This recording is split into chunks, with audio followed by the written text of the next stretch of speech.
Toute la rédaction de TV Liberté se mobilise pour financer notre budget. À mon tour de vous solliciter, aidez-nous à lancer toutes nos forces dans la bataille. Parce que TV Liberté est indépendante, nous avons besoin de vous tous. Si vous aimez notre émission Politique Éco, c'est le moment d'agir. Pour vos idées et votre avenir, faire un don sur tvl.fr, c'est incarner la rébellion au quotidien.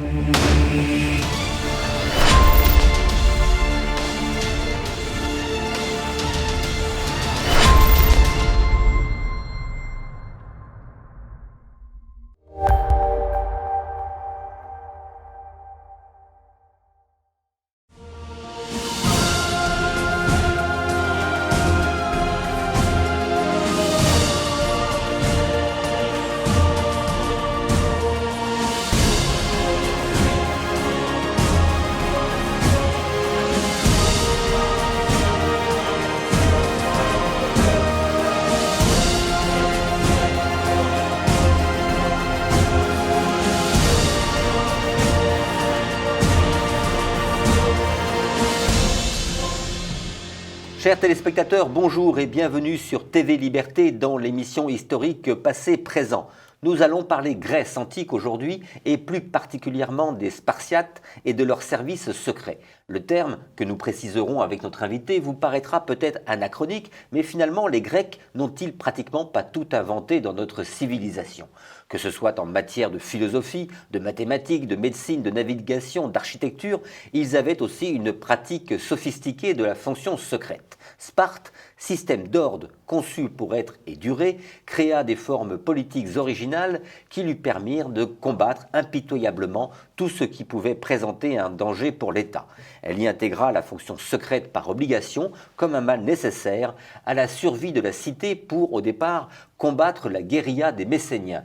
Elle l'organisa, la mit en pratique et lui donna un nom, Cryptie. Je viens de citer un extrait de la préface du livre de notre invité, Jean Bataille, auteur de Cryptie, les services secrets de Sparte, paru il y a quelques semaines aux éditions du Alpha. Jean Bataille, bonjour. Je vous présente à nos téléspectateurs. Vous êtes ce que nous pouvons appeler un spécialiste de la contre-subversion. Oui. Vous n'avez pas fait carrière dans les bureaux, mais vraiment sur le terrain. Oui. Vous avez notamment combattu au Liban en 1976 dans les rangs des Kataeb et vous avez surtout servi au groupe antiterroriste des renseignements généraux. Alors, en préparant cet entretien, nous avions discuté du terme employé « service secret ». Et vous m'avez dit vouloir le préciser, car je crois que c'est le terme « service » qui vous gêne. Alors, si vous pouviez nous expliquer un petit peu mieux l'histoire. Alors, le service secret a le défaut de confondre à la fois la structure et la pratique. Et le terme qui, à mon sens, se rapproche le plus en français, c'est fonction secrète. Les Anglais ont le terme intelligence. Qu'on traduit mal en français. Qui est intraduisible. Il faudrait 5 lignes pour donner une idée de ce qu'ils entendent par intelligence. Et fonction secrète est un terme qui est très peu employé. Et je ne l'ai trouvé que dans les écrits de Pierre Marion, qui est le premier directeur de la DGSE, et de l'amiral Lacoste, le directeur de la DGSE, à l'époque du Rainbow Warrior. Voilà. Donc c'est pour ça que j'utilise le terme de fonction secrète, mais c'est vrai que pour les gens, le grand public... Éditorialement parlant, voilà, service secret.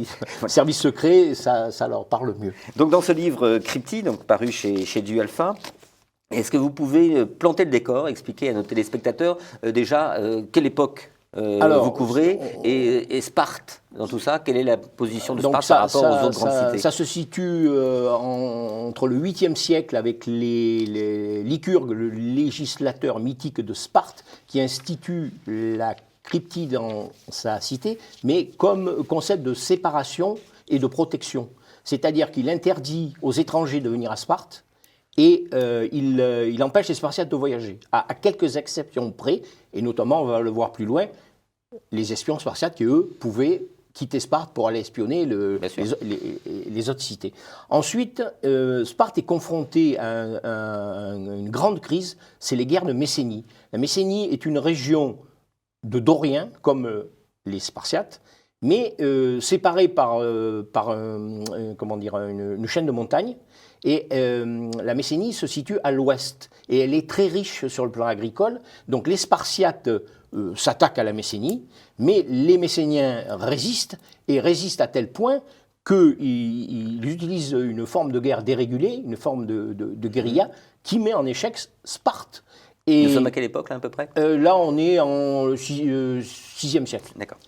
Et la cryptie, donc, face à ce problème stratégique, la cryptie évolue et devient une forme de contre-guérilla, de contre-subversion, notamment un épisode célèbre, c'est quand Sparte est victime d'un énorme tremblement de terre qui tue beaucoup de Spartiates, et là les Messéniens en profitent pour se révolter, et Sparte est mis en difficulté à tel point qu'ils en arrivent presque à demander à Athènes de venir les aider. Donc, vous l'avez découvert, cette fameuse cryptie, parce que, déjà, alors cryptie, le terme étymologique, c'est caché, dissimulé. Voilà, on le retrouve dans le mot crypte. Crypte, voilà, tout ce qui est... Et finalement, il y a très peu de sources sur le sujet. Il y a une historiographie qui est principalement littéraire. Alors, les sources principales, c'est Platon, qui en parle dans les Lois, c'est Plutarque.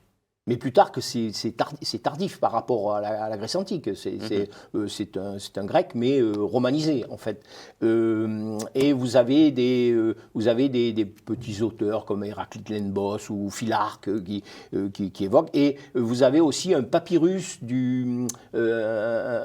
sur lequel est décrit la tenue du crypte en hiver et qu'on peut rattacher à la cryptique. Voilà. Il y a très peu de sources qui sont assez obscures, et donc après il faut interpréter. Parce que les premières recherches ont commence quand? Au 19e siècle? Même avant. Même avant. Vous avez on parle de la cryptie même au 16e siècle. Bon, j'ai pas les références en tête. Lorsqu'on regarde justement les recherches qui ont été faites précédemment sur la cryptie, on s'aperçoit que souvent les résultats de ces études sont souvent contradictoires.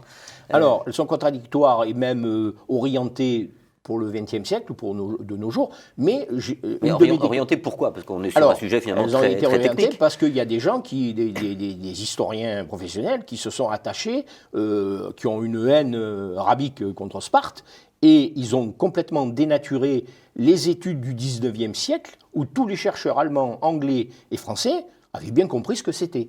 Mais comme à l'époque, il n'y avait pas d'études sur les services secrets comme ça existe de nos jours, les types ont écrit ça dans leurs textes, et puis c'est pas allé plus loin. Et au XXe siècle, il y a toute une vague d'historiens marxisants, ou subversifs, ou on les appellera comme on veut, qui ont complètement dénaturé, en parlant de rites initiatiques, bon, encore là, c'est pas trop grave. On va y venir.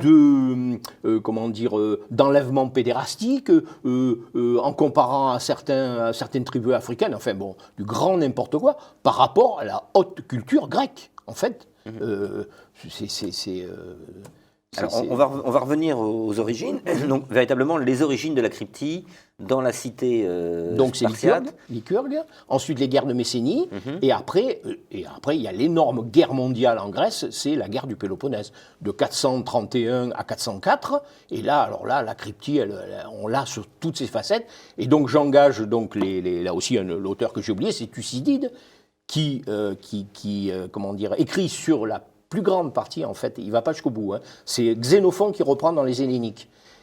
Et Xénophon, pareil, agent de Sparte, mais totalement acquis aux idées spartiates, qui reprend. Et donc, quand vous lisez ces textes, mais là, c'est lumineux. Vous avez tout, et surtout, quelque chose qui a été complètement négligé, c'est la diplomatie secrète qui, en matière de renseignement, est la source principale. De nos jours, c'est ça. Justement, de nos jours, parce que pour que ça soit clair pour nos téléspectateurs, si on veut comparer la cryptie à ce qui peut se passer de nos jours, ça serait quoi la cryptie aujourd'hui, en France, par exemple? Vous avez tout, vous avez subversion contre subversion, guérilla contre guérilla, espionnage, diplomatie secrète, transmission de l'information secrète, là aussi. Donc c'est-à-dire que ça implique les renseignements? Oui, bien sûr, de la base, oui. Voilà, donc aujourd'hui... Acquisition du renseignement.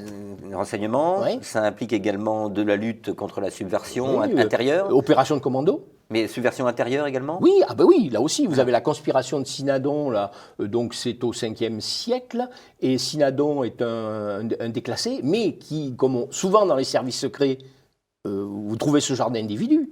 Le type qui n'a pas réussi, qui est jaloux, machin, il essaie de monter un coup d'État. Et là, les Spartiates réagissent avec de façon foudroyante parce qu'ils ont tout un système déjà en place pour ce genre de situation qui s'appelle, parce que on appelle ça, les Grecs appellent ça la stasis, c'est-à-dire c'est un coup d'État. C'est-à-dire que plutôt que comme ils n'aimaient pas l'affrontement qui coûtait en vie humaine, parce que la chair de leur chair, c'est les homoi, c'était les Spartiates de race comment dire, originelle en fait.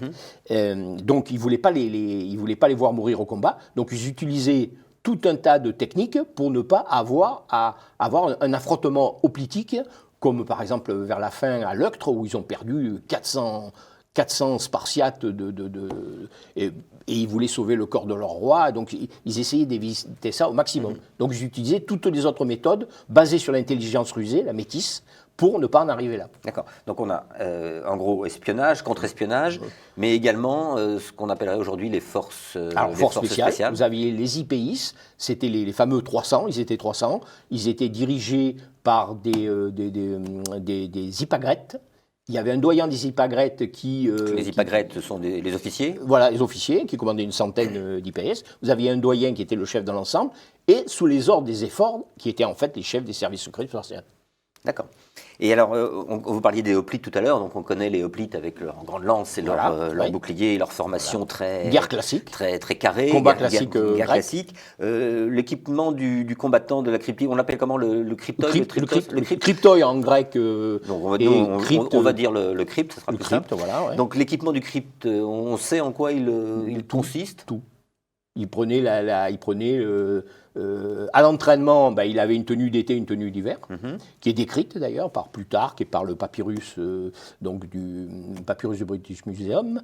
Et autrement, après, il se déguisait, le type. Et ils arrivaient, ils étaient chez les Perses, ils s'habillaient en perse. C'est très, c'était des, comment dire, Alors, vous avez par exemple le faux transfuge. Oui. Quand on lit les textes, tous les 4 matins, les Spartiates expulsent quelqu'un, de chez eux, un Spartiate, le condamne à mort, il ne l'exécute pas, il s'en va, et il va chez les Perses, il va à Athènes, il va... Et en réalité, c'est un espion. C'est un espion, d'accord. Est-ce qu'on a des représentations, parce que autant les hoplites, on a des représentations dessinées, graphiques? Non, il n'y a rien sur les hoplites. Il n'y a rien du tout. Non. Alors, leur principale mission, c'est la défense du territoire, c'est où ils sont derrière les lignes ennemies, où ils font un peu de... Alors, vous aviez, par exemple, il y a une bataille qui s'appelle la bataille de Sélasia, qui a lieu en 222, le roi, c'est Cléomène III. Là, il a à sa disposition une unité qu'on peut qualifier de renseignement, de cavalerie légère.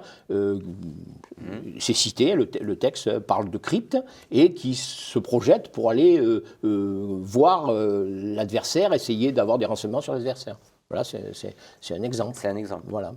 Et on parle également de la lutte contre les ilotes. Alors, deux choses. D'abord, il y a ce qui est très connu, c'est l'égorgement des ilotes, mais qui était une épreuve terminale de la cryptie pour... On reparlera d'éinitiation après, mais alors les ilotes, déjà, situez-nous. Alors, les ilotes étaient les cerfs.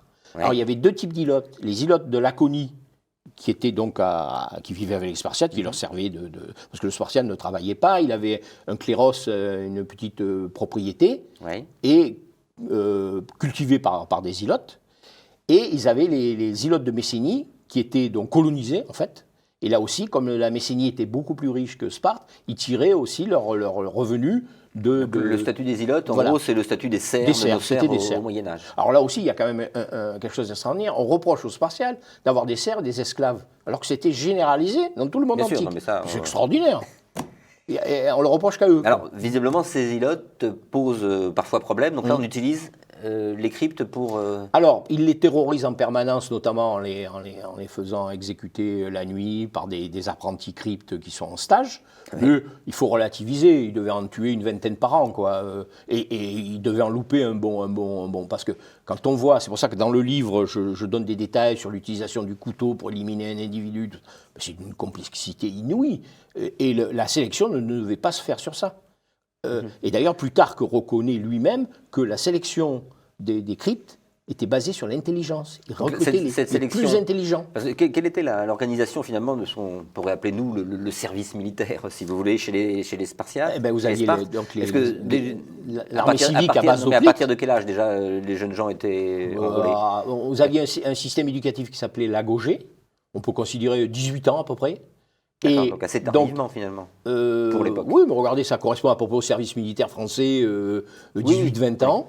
Et il y avait une première sélection pour voir ceux qui étaient capables d'intégrer intellectuellement la cryptie.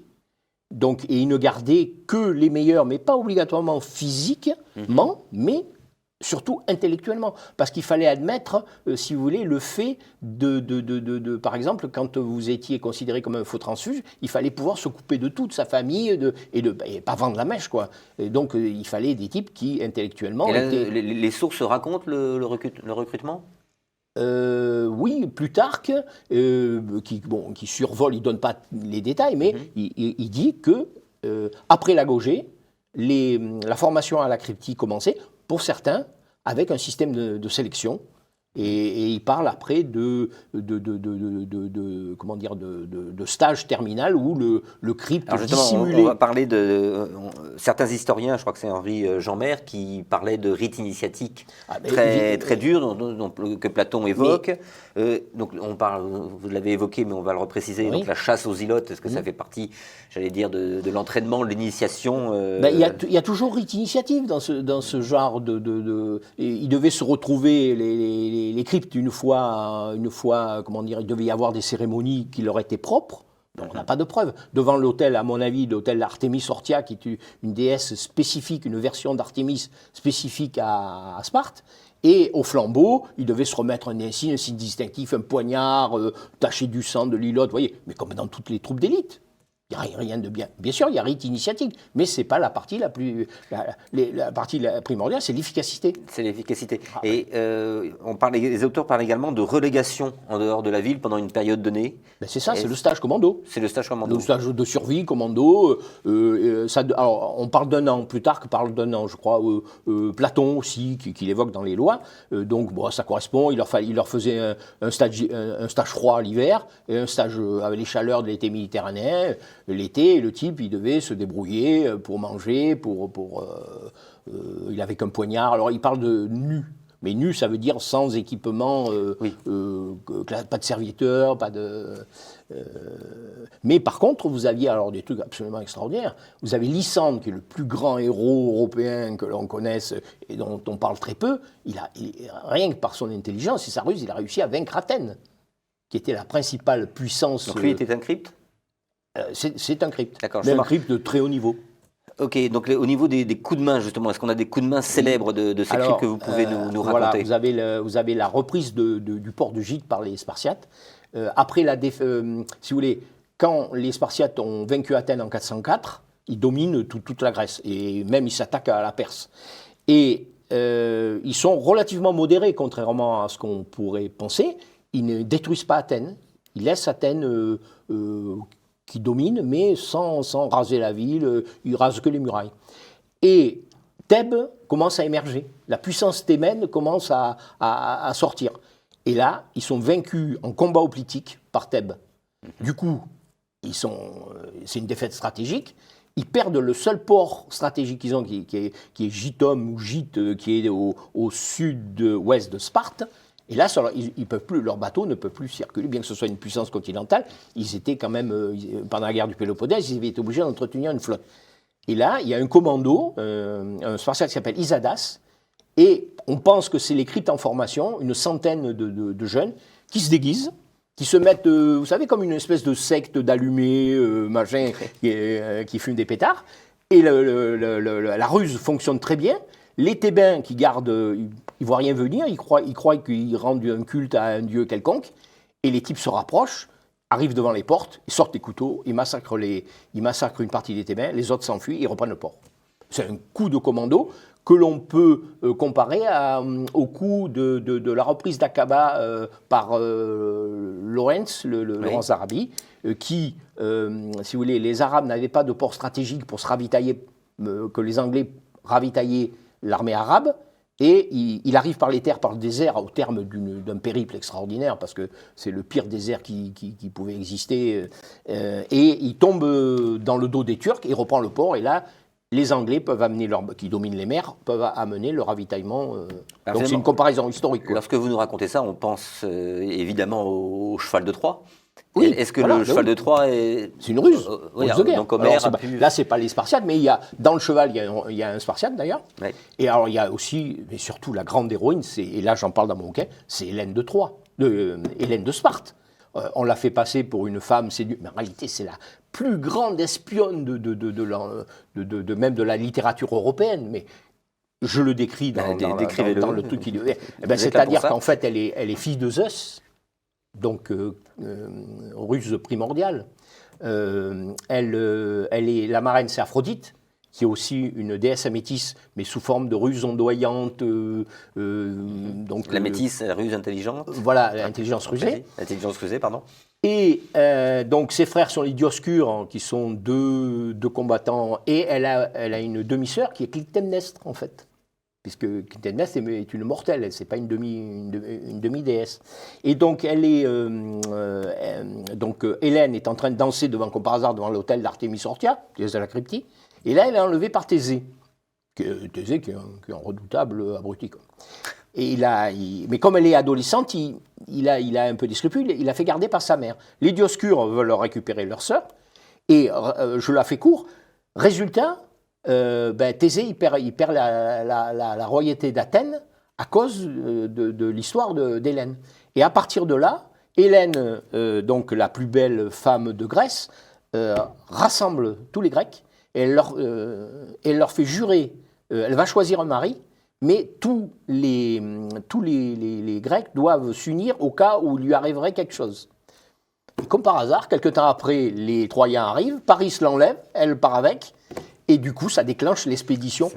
Voilà. La fameuse guerre de Troie. Voilà. Donc là, vous nous avez raconté ce premier coup de main. D'autres coups de main à nous raconter. C'est que ça. Vous prenez Thucydide et Xénophon. C'est que ça, vous avez par exemple la retraite des 10 000 de Xénophon. Xénophon, qui est un agent de Sparte, mais qui est complètement. Qui a été retourné quand il était prisonnier à Thèbes par un proxène. Je pense qu'il ne donne pas le vrai nom. Le proxène, c'est une sorte de consul, en fait. Hein. Et donc, au profit de Sparte. Et lui est vraiment... Xénophon est un esprit supérieur. C'est vraiment un type... Il est aussi bon sur le plan militaire qu'il est bon sur le plan intellectuel. Et donc, il est acquis aux idées de Sparte. L'histoire de l'anabase, les mercenaires, ça tourne mal, et il faut qu'ils retraitent. Et Xénophon prend le relais des chefs qui ont été tués par les Perses, et magistralement, il réussit à ramener 10 000 hommes jusqu'à la mer, vous savez, Thalassa. Voilà. Des 10 000. Par exemple. Vous parliez tout à l'heure d'Artémis. Oui. Donc justement, je voudrais qu'on parle de la dimension religieuse oui. dans la cryptie. Oui. Parce que bien évidemment, chez les Grecs anciens, guerre et religion sont intimement liées. Donc oui. Leur déesse, ils vouent un culte particulier à qui? Alors les Spartiates, c'est Artémis Orthia. Mais vous avez tous les dieux et déesses à métis, donc métis intelligence rusée. Vous avez des dieux qui sont dépourvus de ruse, et vous avez Arès, le dieu de la guerre, n'est pas rusé, en fait, c'est une brute, quoi. Tandis que sa femme, en fait, donc les femmes sont plus rusées que les hommes, finalement. Non, c'est à peu près équilibré. De toute façon, la métisse primordiale, c'est Zeus, qui absorbe Métis parce qu'il veut pas, il se méfie d'elle en fait.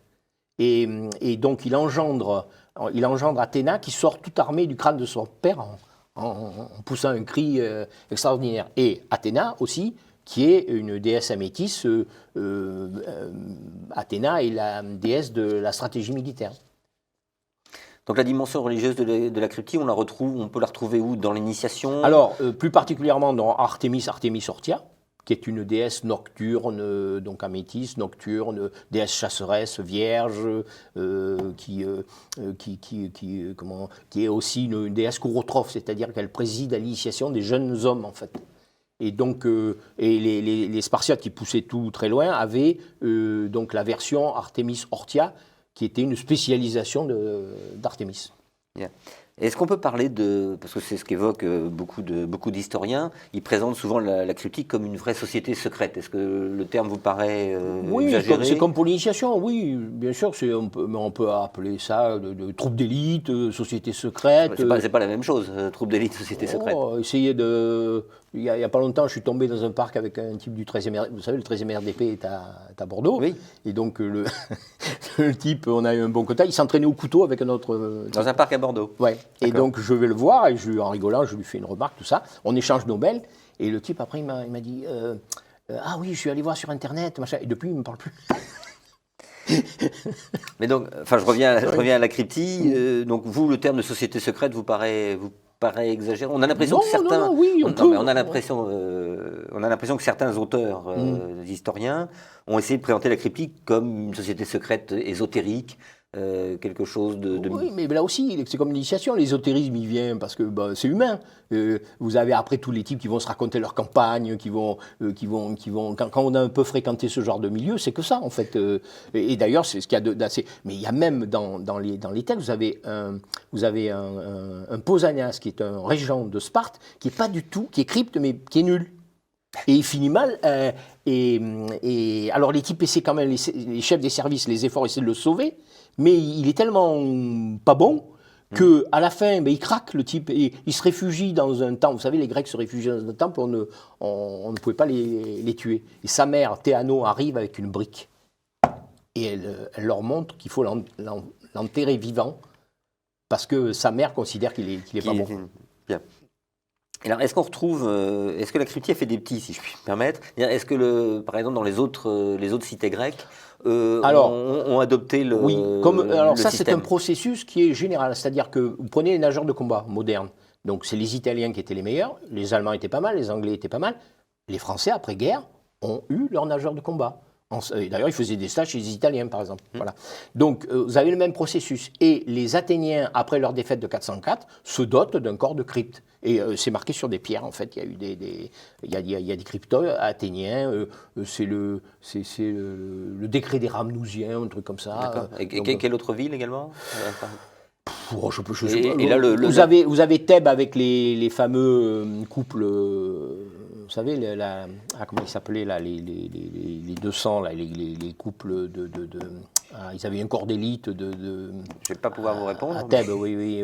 Bon, on peut penser qu'ils étaient aussi, c'était une forme de cryptique. Mais les méthodes étaient les mêmes, il n'y a pas de spécificité non, sauf que les Spartiates, comme ils poussaient tout à l'extrême, ils avaient toujours prenez par exemple le combat hoplitique à Sparte, c'était les meilleurs dans le domaine. Pourquoi? Parce qu'ils avaient poussé ça vraiment, la façon de manœuvrer, qu'on retrouve d'ailleurs, ils s'entraînaient, ils avaient des danses pour apprendre à manœuvrer. En fait, ils avaient des danses qui s'appelaient la pyrrhique, qui en fait, c'est des katas. Le kata des Néo-Zélandais. Non, ça c'est le haka. Le haka, pardon, le haka, c'est ça. Okay. C'est un kata japonais, pardon. Oui. Mais le kata, oui. Oui, voilà. Mais c'est ça, en fait. Chorégraphie. Et donc après, combat, sauf qu'eux, ils faisaient ça avec 5000 bonhommes. Et donc, quand vous avez une masse de plusieurs centaines de tonnes qui se déplace comme une horloge. Oui, tout était très répété. Ils pulvérisaient tout le monde, quoi. Et alors, est-ce que, donc en Grèce, Athènes, est-ce que d'autres civilisations, soit à la même époque, soit plus tardivement, alors, moi, ma théorie, ont répété, certains historiens parlent des hommes-ours, oui, vous non, on parle aussi de la secte des Achachins, je ne sais pas comment... Alors, je pense qu'on est plus près de la secte des Achachines, qui avait une vision politique, que le Berserk, qui est un type à moitié, bon, j'ai rien contre, hein, mais qui combat dans la lumière, qui est bruyant, qui tape sur le bouclier, machin, qui est sensible à la douleur, alors que c'est tout le contraire du crypte. Et même au niveau de la symbolique des animaux, le berserk, c'est l'ours, c'est le loup, alors que Chez le crypte, il y a un animal... c'est la chouette d'Athéna, donc comment dire, qui est discrète, qui est nocturne, ou le renard. Donc, les hommes-ours, pour vous, non. Non. Les achachins Les achachins, oui, parce que, alors là, effectivement, c'est une secte, mais on peut considérer que c'est aussi un corps d'élite. Et il y a le vieux de la montagne, je crois, oui. qui envoie les types tuer des... Donc là, on est en plein dedans, quoi. C'est-à-dire que le type, il reçoit une mission, et il est complètement fanatisé. Sauf qu'il n'est pas au service d'une cité, il est à son propre service, il est plus mercenaire, mais les méthodes de fonctionnement sont les mêmes. Sont les mêmes, Et plus tard, je ne sais pas, est-ce qu'à la Renaissance... Alors, donc vous avez Venise avec le... Parce que finalement, on peut dire que donc, Sparte, avec la cryptie, c'est l'ancêtre des services, de services actions, en gros, etc. Et est-ce que, donc, au fil, on vient d'évoquer les achachins, est-ce qu'à la Renaissance, est-ce que plus tard, à l'époque moderne, on continue Donc vous avez Venise avec le tribunal des inquisiteurs d'État, qui est un truc absolument extraordinaire, et qui fonctionne pendant plusieurs siècles. Eh ben, il y avait un conseil, ils avaient donc c'est une forme de république, donc ils avaient une vingtaine ou une trentaine de dirigeants. Mais parmi ces dirigeants, ils en avaient 3 qui, eux, prenaient les décisions d'espionnage et surtout d'exécution. Alors, c'est marrant parce que Venise avait des intérêts économiques, était en pointe sur tout ce qui était artisanat, de luxe, machin. Et on venait leur voler. Alors, les mecs, ça les rendait fous. Et donc, quand ils attrapaient un espion, il n'y a pas de jugement. La nuit, il lui mettait une pierre autour du cou, il le mettait dans le canal Orfano.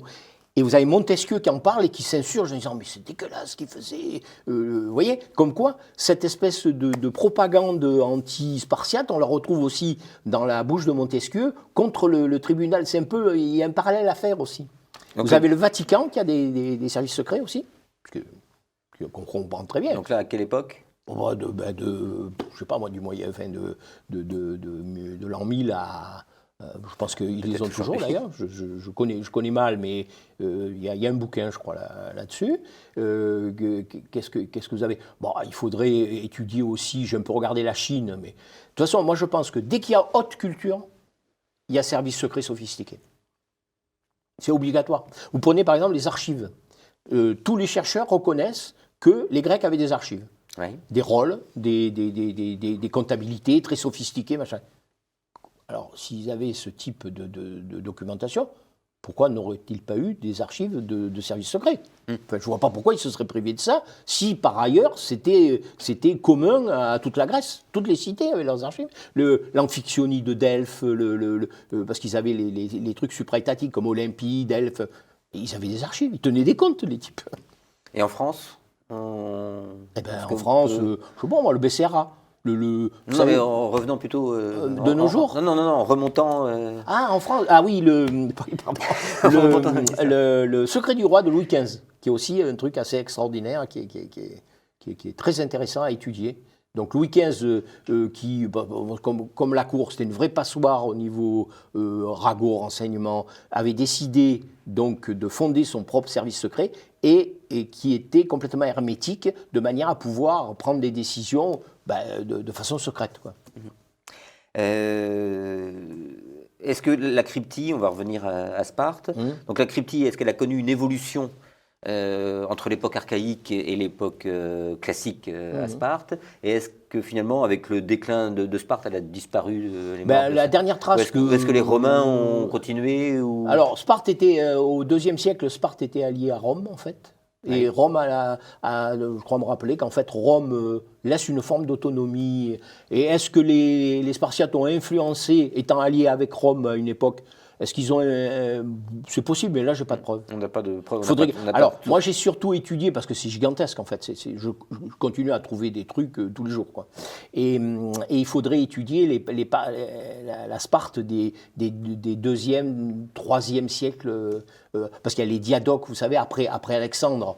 Et là, c'est un foisonnement absolument extraordinaire. Là aussi, au niveau service secret, vous avez... entre les différents diadoques qui se combattent pour l'héritage d'Alexandre, qui ont des secteurs en Égypte, en Grèce, en Perse. Et c'est gigantesque en fait. C'est gigantesque. Ouais. Nos lecteurs vont se référer à votre livre, Crypti, Les services secrets de Sparte, aux éditions du Alpha, les éditions du Alpha de l'ami Philippe Randa. Jean Bataille, je vous remercie de nous avoir expliqué tout ça. Et avant de retrouver Christopher Lane, voici quelques conseils de lecture. En cette période de l'Avent, je suis sûr que certaines conversations familiales tournent autour de la question du repas de Noël et que les tenants de la dinde ou du chapon s'opposent à ceux qui préféreraient quelque chose de plus original. Mais savez-vous d'où viennent nos aliments qui s'invitent sur nos tables ? Leur histoire est plutôt originale, faite de voyages, d'expéditions, parfois d'allers-retours. Et c'est ce que vous propose le livre « L'épicerie du monde » paru chez Fayard, écrit à plusieurs mains sous la direction de Pierre Singaravelou et Sylvain Vénère. Cet ouvrage passe en revue 88 produits alimentaires. Un exemple parmi d'autres, le yaourt, dont l'invention se perd dans la nuit des temps. Attesté en Chine au VIe siècle avant Jésus-Christ, en Occident au 1er siècle, son nom d'origine turque est mentionné en vieux français dès le 15e. Vous y découvrirez également l'histoire passionnante du thé ou du chai. Le nom change suivant sa route d'exportation et vous apprendrez tout sur les cornflakes ou encore sur le Fanta, inventé en Allemagne durant la guerre pour remplacer le Coca-Cola américain dont l'importation était bien évidemment interdite. Politique, histoire et culture s'entremêlent dans ce livre appétissant. Sur le même thème, la nourriture, mais le manque de nourriture, donc beaucoup moins réjouissant. Des témoignages poignants sur la grande famine en Ukraine en 1933. 400 témoignages de survivants furent recueillis dans les années 80 et une sélection en est publiée chez Albin Michel et présentée par l'historien Georges Sokolov. Tous disent l'horreur de cette famine délibérément orchestrée et de ses conséquences. Mort dans d'atroces souffrances, scènes d'anthropophagie, persécution par les communistes des koulaks, ces petits paysans, pillage et exécutions sommaires. Ce recueil est précédé d'une analyse de Sokolov qui replace l'épisode dans le contexte de l'affrontement de Staline et sa clique avec le monde paysan. Place maintenant à la petite histoire de Christopher Lane et n'oubliez pas de cliquer sur le pouce levé sous la vidéo et de vous abonner à notre chaîne YouTube. À bientôt.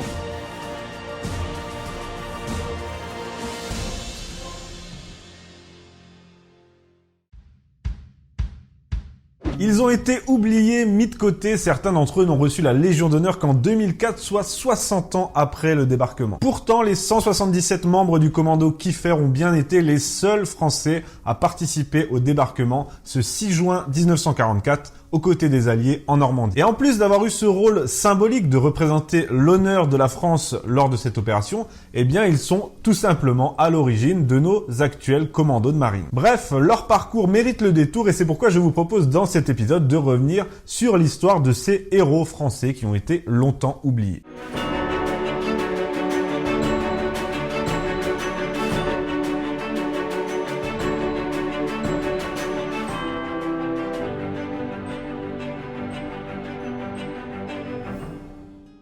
L'histoire du commando Kiefer et par la même occasion des commandos marines français commence en 1942.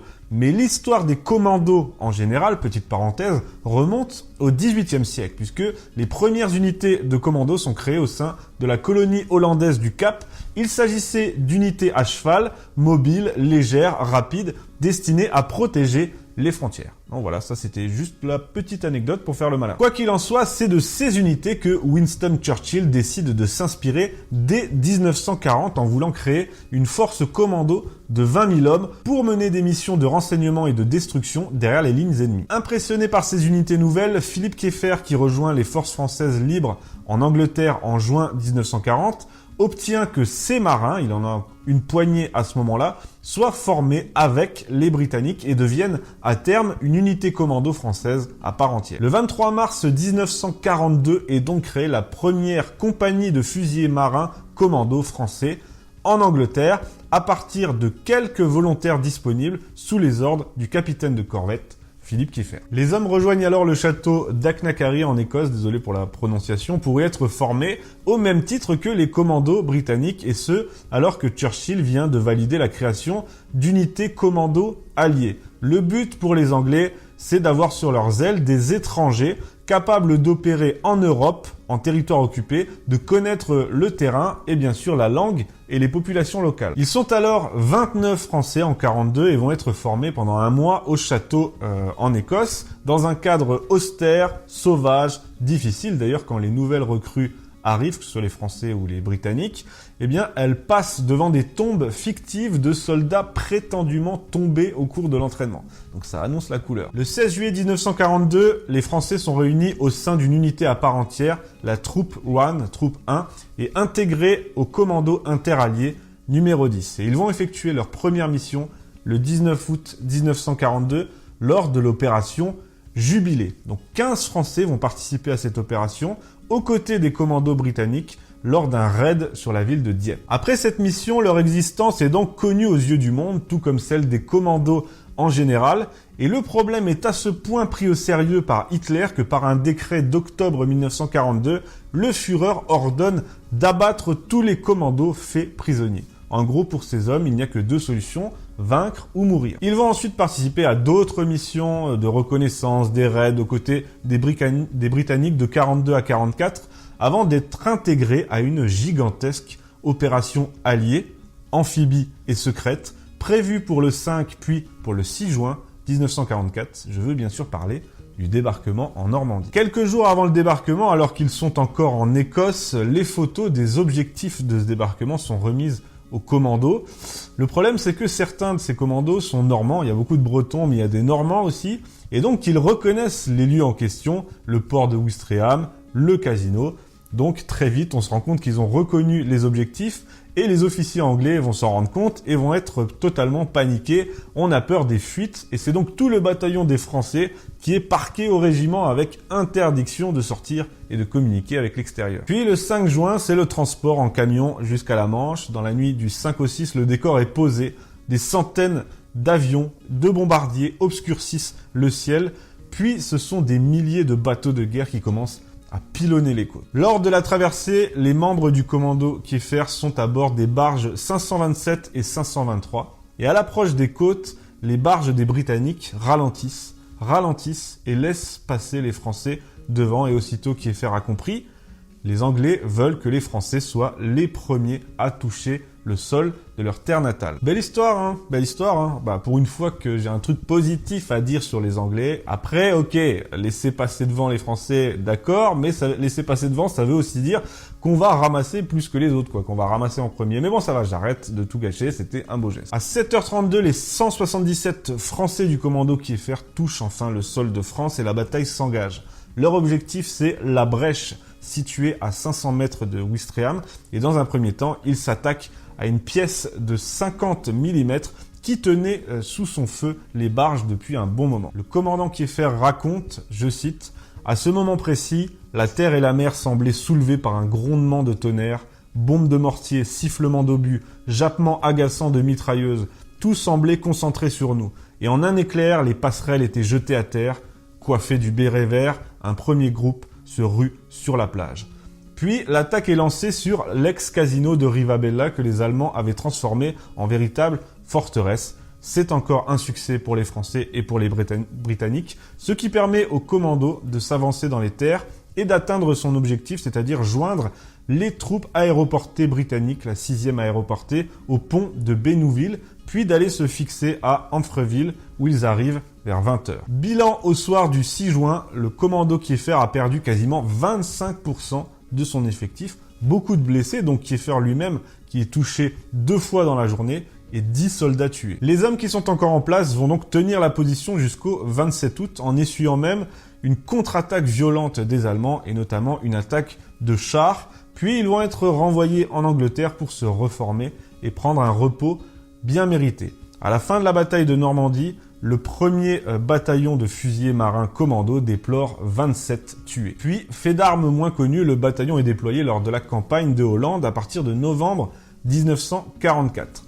Aux côtés des Britanniques toujours, il s'engage alors dans des combats très violents, plus violents même que ceux du débarquement, pour libérer l'Escaut. Ils débarquent sur l'île de Walcheren, désolé encore pour la prononciation, et ils prennent la ville de Flessingue. Et là encore, désolé pour la prononciation, vous me direz ça dans les commentaires. Ils serviront ensuite dans différentes missions de reconnaissance nocturne, de débarquement nocturne en zone allemande jusqu'en mars 1945. Et au total, alors qu'ils ne devaient servir à la base que 3 ou 4 jours pour le débarquement, eh bien les Français du commando Kieffer vont tenir 78 jours de déploiement. Et sur les 177 commandos engagés au départ le jour J, eh bien seuls 24 termineront la campagne de Normandie sans avoir été tués ou blessés. L'unité sera dissoute après la guerre le 19 février 1946, puis totalement oubliée, nous dit-on, pour des raisons politiques, puisqu'il paraît, parce que je l'ai dit, certains n'ont eu la Légion d'honneur qu'en 2004, soit 60 ans plus tard. Alors pourquoi ? Eh bien, il paraît qu'il s'agirait d'un choix du général de Gaulle qui, après la guerre, a estimé que ces gars-là, malgré ce qu'ils avaient fait avec le cœur en plus, eh bien, ils ont été formés par les Britanniques, ils ont été conduits sous les ordres des Britanniques, et donc ils étaient devenus trop proches des Britanniques. Donc, le général de Gaulle avait sans doute ses raisons, c'est sûrement un sujet complexe. Voilà, moi je trouve ça un peu dommage, et maintenant, 60 ans plus tard, je pense qu'on peut en parler. Je fais juste une parenthèse avant de conclure sur leur insigne, parce que je trouve ça intéressant. Donc comme vous le voyez à l'image, voici leur écu de bronze qu'ils ont reçu quelques semaines avant le débarquement. On peut voir le brick de l'aventure qui est barré du poignard emblématique des commandos, la croix de Lorraine évidemment, et enfin les petites encres de chaque côté du nom qui à la base étaient des étoiles, mais on a jugé que ça faisait trop américain voire soviétique. Cet insigne, il a été dessiné par un membre du commando, le quartier-maître Maurice Chauvet. Il était broché sur leur béret vert, qui est britannique. À la base, ce sont les commandos britanniques qui ont d'abord porté ce béret vert. Et les Français, formés par les Britanniques, évidemment, les ont imités, s'en sont inspirés, en ajoutant ensuite leur distinction ainsi que sur leur uniforme.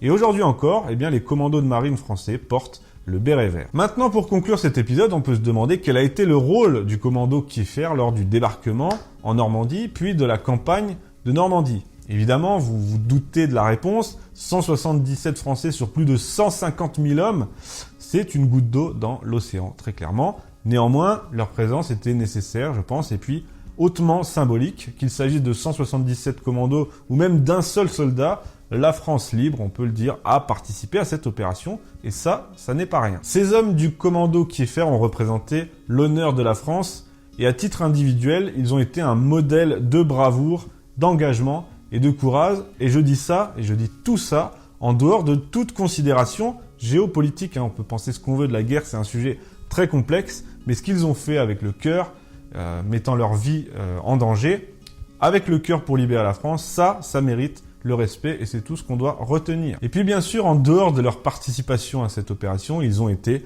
les précurseurs de nos actuels commandos de marine, pour lesquels ils représentent d'ailleurs ce que j'ai dit, un modèle et un exemple d'engagement. Pour ce qui est des considérations géopolitiques, à savoir est-ce que le débarquement allié a été décisif dans le cours de la guerre, ou encore est-ce qu'il s'agissait vraiment d'une opération de libération de la France et de l'Europe, ça il y a tout un débat là-dessus, et ça c'est justement toute une autre histoire, j'ai pas voulu mélanger les deux, rendre hommage au commando Kieffer et mélanger les considérations géopolitiques, j'ai pas voulu faire ça, mais pour ces questions-là, les questions du débarquement, de son rôle décisif, de son impact historique et de ses réelles motivations, eh bien c'est un sujet sur lequel je vais revenir en détail, mais dans un autre épisode. En attendant, je conclurai en disant respect aux hommes du commando Kieffer qui se sont battus pour leurs valeurs, pour leurs convictions, avec le cœur, qui ont participé, qui ont fait acte de présence pour l'honneur de la France à ce moment-là, et je pense qu'ils méritent largement de ne pas être oubliés.